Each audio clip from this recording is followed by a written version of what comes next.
ಕೆಲವೊಂದು ಅಡುಗೆಗಳು ಹೇಗೆ ಅಂದರೆ ರುಚಿ ಜೊತೆಗೆ ಆರೋಗ್ಯಕ್ಕೂ ತುಂಬ ಒಳ್ಳೆಯದು, ಆರೋಗ್ಯಕ್ಕೂ ತುಂಬ ಬೆನಿಫಿಟ್ಸ್ ಇರುತ್ತೆ. ಆ ಥರ ಒಂದು ಚಟ್ನಿ ಮಾಡ್ತಾಯಿದ್ದೀನಿ ಇವತ್ತು. ಇದನ್ನು ಗೋಂಗೂರ ಚಟ್ನಿ ಅಂತಾರೆ ಆಂಧ್ರದಲ್ಲೆಲ್ಲ. ಈ ಸೊಪ್ಪು ಗೋಂಗೂರ ಸೊಪ್ಪು, ಹುಳಿ ಸೊಪ್ಪು, ಈ ಥರ ಬೇರೆ ಬೇರೆ ಹೆಸರುಗಳಿಂದ ಕರೀತಾರೆ. ನೀವೇನಂತ ಹೇಳ್ತೀರಾ ತಿಳಿಸಿ. ಇದನ್ನು ಕಡ್ಡಿ ಏನು ಹಾಕಬಾರ್ದು, ಬರೀ ಎಲೆಗಳನ್ನ ಬಿಡಿಸಿ ಚೆನ್ನಾಗಿ ವಾಶ್ ಮಾಡಿ ಹಿಂದಿನ ದಿನ ನೈಟೇ ಒಂದು ಬಟ್ಟೆ ಮೇಲೆ ಹಾರಾಕಬೇಕು. ಸ್ವಲ್ಪ ಕೂಡ ನೀರಿನಂಶ ಇರಬಾರ್ದು. ನಂತರ ಈಗ ಕಟ್ ಮಾಡಿ ಎತ್ತಿಟ್ಕೊಳ್ತಾ ಇದ್ದೀನಿ. ನಂತರ ಒಂದು ಪ್ಯಾನ್ಗೆ 3ರಿಂದ 4 ಸ್ಪೂನು ಅಡುಗೆ ಎಣ್ಣೆ, ಸಾಸಿವೆ, ನಂತರ ಇಲ್ಲಿ ಒಂದು 1/4 ಸ್ಪೂನಷ್ಟು ಮೆಂತ್ಯನ ಸೇರಿಸ್ಕೊಳ್ತಾ ಇದ್ದೀನಿ. ಇದಕ್ಕೆ ಖಾರ ಜಾಸ್ತಿನೇ ಇರಬೇಕು. 15ರಿಂದ 20 ಒಣಮೆಣಸಿನ್ಕಾಯಿ, ಒಂದು ಫುಲ್ ಬಿಡಿಸಿರೋ ಅಂಥ ಬೆಳ್ಳುಳ್ಳಿನ ಸೇರಿಸಿ, ನಂತರ ಸೊಪ್ಪನ್ನ ನೀಟಾಗಿ ಡ್ರೈ ಮಾಡಿ ಕಟ್ ಮಾಡಿ ಇಟ್ಕೊಂಡಿದ್ವಲ್ಲ ಅದನ್ನು ಈಗ ಸೇರಿಸ್ಕೊಳ್ತಾ ಇದ್ದೀನಿ. ತುಂಬ ಏನು ಟೈಮ್ ತೊಗೊಳ್ಳಲ್ಲ. ನಾವು ಹುಳಿಗೆ ನಿಂಬೆಹಣ್ಣು, ಹುಣಸೆಹಣ್ಣು ಈ ಥರ ಬಳಸ್ತೀವಿ. ಆ ಸೊಪ್ಪಿನಲ್ಲೇ ಹುಳಿ ಅಂಶ ಇರುತ್ತೆ. ಆ ಫ್ಲೇವರ್ ನೋಡಬೇಕು ಉರಿತಿದ್ರೆ. ಇಲ್ಲಿ ನಾನು 1 ಸ್ಪೂನಷ್ಟು ಧನಿಯನ ಮಧ್ಯದಲ್ಲಿ ಸೇರಿಸ್ಕೊಳ್ತಾ ಇದ್ದೀನಿ. ಯಾಕೆಂದರೆ ಮೊದಲೇ ಹಾಕಿಬಿಟ್ರೆ ಅದು ಜಾಸ್ತಿ ಓವರ್ ರೋಸ್ಟ್ ಆಗಿಬಿಡುತ್ತೆ ಅಂದ್ಬಿಟ್ಟು. ನಂತರ ಇವೆಲ್ಲವರೊಂದಿಗೆ ಆ ಗ್ರೀನ್ ಕಲರ್ ಎಲ್ಲ ಹೋಗಿ ಹಸಿ ಸ್ಮೆಲ್ ಹೋಗೋವರೆಗೂ ಚೆನ್ನಾಗಿ ಹುರ್ಕೋಬೇಕು. ಇದನ್ನೆಲ್ಲ ತುಂಬ ಕಮ್ಮಿ ಸಿಂಪಲ್ ಇಂಗ್ರೀಡಿಯೆಂಟ್ಸು, ಬಟ್ ರುಚಿ ಮಾತ್ರ ಅದ್ಭುತವಾಗಿರುತ್ತೆ. ನ್ಯಾಚುರಲಾಗಿ ಆ ಸೊಪ್ಪಿನಲ್ಲೇ ಹುಳಿ ಅಂಶ ಇರುತ್ತೆ.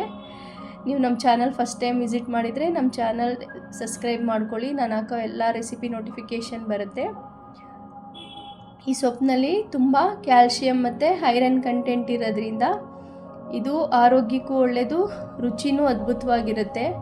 ನೀವು ಫಸ್ಟ್ ಟೈಮ್ ಮಾಡ್ತಿದ್ರೆ ಈ ಸೊಪ್ಪು ತೊಗೊಂಡು ಬಂದು ಮಿಸ್ಸೇ ಮಾಡಬೇಡಿ, ಮಾಡಿ ನೋಡಿ. ಇದನ್ನು ಈ ಫ್ರೈ ಮಾಡ್ತಿರ್ತೀರಲ್ಲ ಈ ಸೊಪ್ಪನ್ನ, ಅವಾಗಲೇ ಅದರಿಂದ ಒಂದು ಫ್ಲೇವರ್ ಬರುತ್ತೆ. ಅದನ್ನು ಒಂದೊಂದು ಫ್ಲೇವರ್ನ ಪದಗಳಲ್ಲಿ ಹೇಳೋಕ್ಕಾಗಲ್ಲ, ಅದು ಫೀಲ್ ಮಾಡಬೇಕು, ಆಗಿರುತ್ತೆ ಆ ಫ್ಲೇವರು. ನಂತರ ಇಲ್ಲಿ ಒಂದು ಸ್ವಲ್ಪ ರುಚಿಗೆ ತಕ್ಕಷ್ಟು ಉಪ್ಪು, 1 ಸ್ಪೂನ್ ಅರಿಶಿನ ಸೇರಿಸಿ, ಸ್ವಲ್ಪ ಕೂಡ ನೀರಿನಂಶ ಇರಬಾರ್ದು. ಎಲ್ಲ ಮಸಾಲೆ ಆಯಿಲ್ ಬಿಡ ಅಂಥವರೆಗೂ ಚೆನ್ನಾಗಿ ಫ್ರೈ ಮಾಡ್ಕೋಬೇಕು. ಇದು ತುಂಬ ಕಮ್ಮಿ ಇಂಗ್ರೀಡಿಯೆಂಟ್ಸು, ಬಟ್ ರುಚಿ ಮಾತ್ರ ಅಲ್ಟಿಮೇಟಾಗಿರುತ್ತೆ. ಇದನ್ನು ತಣ್ಣಗಾದ್ಮೇಲೆ ಒಂದು ಮಿಕ್ಸಿ ಜಾರ್ಗೆ ಹಾಕಿ ತರಿಯಾಗಿ ರುಬ್ಕೋಬೇಕು. ಎಲ್ಲೂ ನೀರು ಬಳಸಬಾರ್ದು. ಇಲ್ಲೂ ಅಷ್ಟೇ, ರುಬ್ಬಬೇಕಾದ್ರೆ ನೀರು ಬಳಸಬೇಡಿ. ಇದನ್ನು ಎಳ್ಳೆಣ್ಣೆಲಿ ಮಾಡಿದ್ರೆ ತುಂಬ ಚೆನ್ನಾಗಿರುತ್ತೆ. ಖಂಡಿತ ಇದ್ದರೆ ಎಳ್ಳೆಣ್ಣೆ ಬಳಸಿ. ನಂತರ ಇಲ್ಲಿ 2ರಿಂದ 3 ಸ್ಪೂನು ಅಡುಗೆ ಎಣ್ಣೆ, ಒಣಮೆಣಸಿನ್ಕಾಯಿ, ಸಾಸಿವೆ, ಇಂಗು ಎಲ್ಲವನ್ನು ಒಗ್ಗರಣೆಗೆ ಸೇರಿಸ್ಕೊಳ್ತಾ ಇದ್ದೀನಿ. ನಂತರ ಬಿಡಿಸಿರೋ ಅಂಥ ಒಂದು ಬೆಳ್ಳುಳ್ಳಿನ ಕಟ್ ಮಾಡಿ ಸೇರಿಸ್ಕೊಳ್ತಾ ಇದ್ದೀನಿ. ನಂತರ ಕರಿಬೇವು. ಇಲ್ಲೂ ಕೂಡ ಎಲ್ಲೂ ನೀರನ್ನ ಬಳಸಬಾರ್ದು. ಈ ಗ್ರೈಂಡ್ ಮಾಡಿರ್ತೀವಲ್ಲ, ತುಂಬ ನೈಸ್ ಗ್ರೈಂಡ್ ಮಾಡಬೇಕಂತ ಇಲ್ಲ. ಗ್ರೈಂಡ್ ಮಾಡ್ಬೇಕಾದ್ರೆ ಏನಾದರೂ ನಿಮಗೆ ರುಬ್ಬಕ್ಕಾಗ್ತಿಲ್ಲ ಅಂದರೆ ಸ್ವಲ್ಪ ಆಯಿಲ್ ಹಾಕ್ಕೊಂಡು ರುಬ್ಕೊಳ್ಳಿ, ಬಟ್ ನೀರು ಮಾತ್ರ ಬಳಸಬೇಡಿ. ಈ ಸೊಪ್ಪಿನ ಫ್ಲೇವರ್ನ ನಾವು ಪದಗಳಲ್ಲಿ ಹೇಳೋಕ್ಕಾಗಲ್ಲ, ಅಷ್ಟು ಅದ್ಭುತವಾಗಿರುತ್ತೆ. ಮಾಡಿರೋರಿಗೆ ಗೊತ್ತಿರುತ್ತೆ. ಖಂಡಿತ ಈ ರೆಸಿಪಿ ಟ್ರೈ ಮಾಡಿ.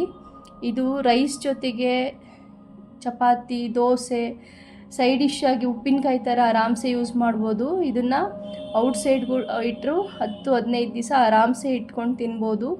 ಫ್ರಿಡ್ಜಲ್ಲಿ ಇಟ್ಟರೆ ತಿಂಗ್ಳುಗಟ್ಟಲೆ ಇಡ್ಬೋದು. ಖಂಡಿತ ಈ ರೆಸಿಪಿ ಟ್ರೈ ಮಾಡಿ. ಇದಕ್ಕೆ ಬಿಸಿ ಅನ್ನಕ್ಕೆ ತುಪ್ಪ ಹಾಕಿ ತಿಂತಿದ್ರೆ ಕೆಲವೊಂದು ರುಚಿನ, ಫ್ಲೇವರ್ನ ಪದಗಳಲ್ಲಿ ವರ್ಣಿಸೋಕ್ಕಾಗಲ್ಲ. ಖಂಡಿತ ಯಾವತ್ತೂ ಮಾಡಿಲ್ಲ ಅಂದ್ರೂ ಧೈರ್ಯವಾಗಿ ಈ ರೆಸಿಪಿ ಒಂದ್ಸಲ ನಾನು ಹೇಳಿದ ಮೆಥಡಲ್ಲಿ ಟ್ರೈ ಮಾಡಿ. ಮತ್ತೆ ಮಾಡ್ತೀರ, ಅಷ್ಟು ರುಚಿಯಾಗಿರುತ್ತೆ. ನಮ್ಮ ಚಾನಲ್ ಸಬ್ಸ್ಕ್ರೈಬ್ ಮಾಡಿ, ಲೈಕ್ ಮಾಡಿ. ಮತ್ತೆ ಸಿಗುವ ನೆಕ್ಸ್ಟ್ ವೀಡಿಯೋದಲ್ಲಿ. ಬಾಯ್.